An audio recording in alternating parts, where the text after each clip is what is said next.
not to perceive her as that whole group of people. But it took us being in conversation more for me to realize, well, what does it mean to be a Christian? What does it mean to be a conservative Christian? And then what does that maybe mean to me? And the only reason why it matters what it means to me is because we're in relationship with one another.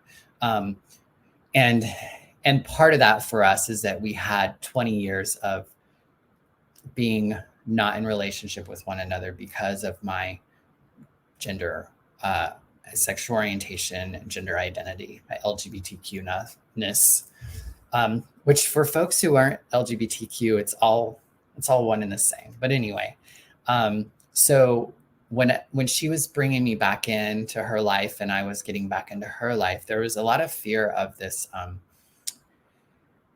There's this thing that happens sometimes where people will love on you. They'll welcome you into their life.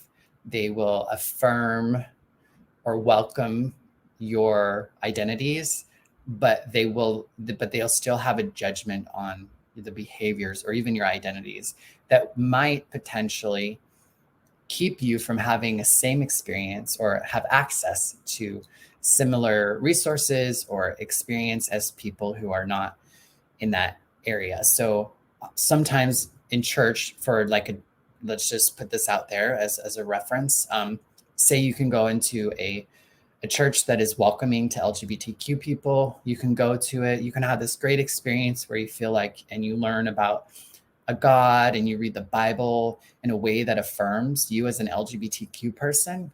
But then when you maybe get thought to, it's time to run like a small group or run a potluck or have any sort of leadership at all, then they tell you, wait, you can't do that because you're LGBTQ. Or they tell you, you can do that, but you can't actually like live into your LGBTQ-ness. That it's like, okay, you can be gay, you can, be somebody who is same-sex attracted, but you can't actually live into that. You can't marry somebody of the same gender. You can't date somebody of the same gender. And again, this is different from different understandings in different churches and different groups of people, that there are these kind of access points that walls come up. And so, but they'll let you in so far, but then you like get to a point and then it's like, boom. And that's kind of what my feeling was with my aunt, is like, is she just loving me and hating my sin? And it was really important for me for a long time for her not to see my transness as a sin. And that was very adamant for me for me to come to that understanding with her. And I never could just ask her because I never wanted to really know the answer. I didn't know what I was going to do with the answer if she did tell me that she thought was being a sin. And at the end of the day, it really doesn't matter, because if she understood my transness in the way that I did, and if she really understood the way that it's connected to my spirituality and my sexuality and everything about me, then she would have no question in her mind that it is a sin, because my gender identity, my spirituality, all this is bringing me closer to God. To me, sin is what takes us away from God. If anything, this experience with myself and this experience that I'm living into is a direct result of my connection, my spiritual awakening, and my seeking of a spiritual way of life, and a life that is more representative of what resides within me.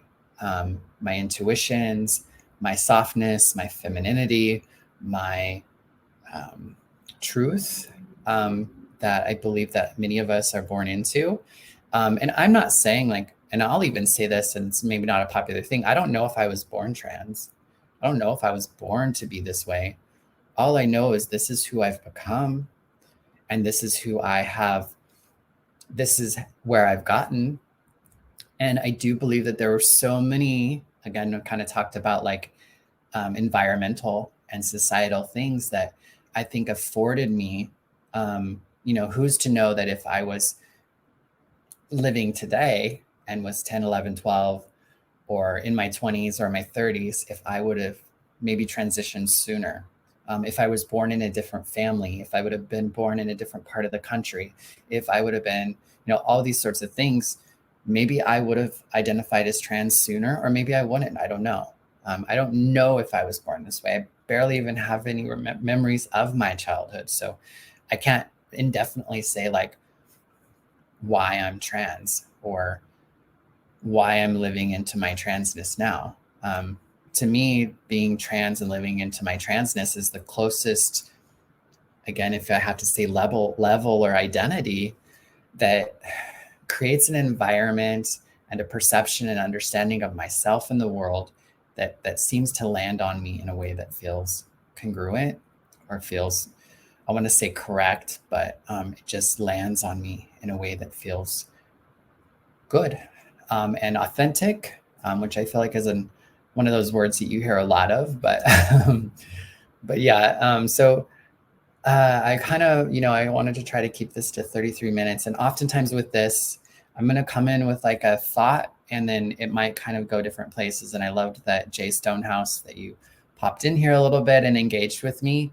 I think it did kind of help me kind of take it to another level. So I think today it's really more about like this, like, it's more of a question and a quandary that I have around what is it that is creating this, these little hostile, unwell environments where people are spewing their stuff onto the world. And I'm not sure why I labeled it that way, but that's the way that I'm labeling it now. And it definitely feels that way when I think it comes at you. And like with all energies, we have to find a way to transmit that. We have to find a way to transform it. We need to, like, because energy, like, so when that comes onto us, that negative energy comes into us, we have to find some way to like use some sort of alchemy, if you will, to really transfer that negativity into something else, or else we're just going to spew on somebody else what was either spewed onto us or a whole nother different kind of spewness. So to me, I feel like that's kind of what's happening. It's like, what is not right with us as a people? What is not right with me as an individual? And what can we do different to begin to have some different results that will ultimately create a better world for more people to exist in a more equitable, just life affirming, life giving way. That like, and I believe that there is enough for everyone, and that my goodness does nothing to take away from yours. I don't know why I said goodness, but kind of to go back with that she. I did not identify for she for a long time because I had this belief or this understanding that somehow my she did take away from other she's she, if that makes sense. And so that kept me from just me being she too. there's enough of everything in the world for us to exist together and in ways that doesn't have to take away from somebody else's experience. And I think the belief that I am at a loss of something because somebody else has something, like, that's a lie. And that is like our sickness. And I think we have to really come to and understand. But I do think that we have to come to an experience where we can experience more abundance in our lives, so that we're not coming from a space of scarcity, because somehow there is some sort of belief in scarcity, that there's not enough for all of us, or somehow what you have takes away from my ability to have. And I think that's the thing to continue to try to come to know. And for me to kind of, at least my perception right now, is that that's kind of my question, or kind of my thought. It's just how will we begin to be different in the hopes for more of us to live happy, joyous, and free, which is what I believe is what we're all, it's all of our birthright.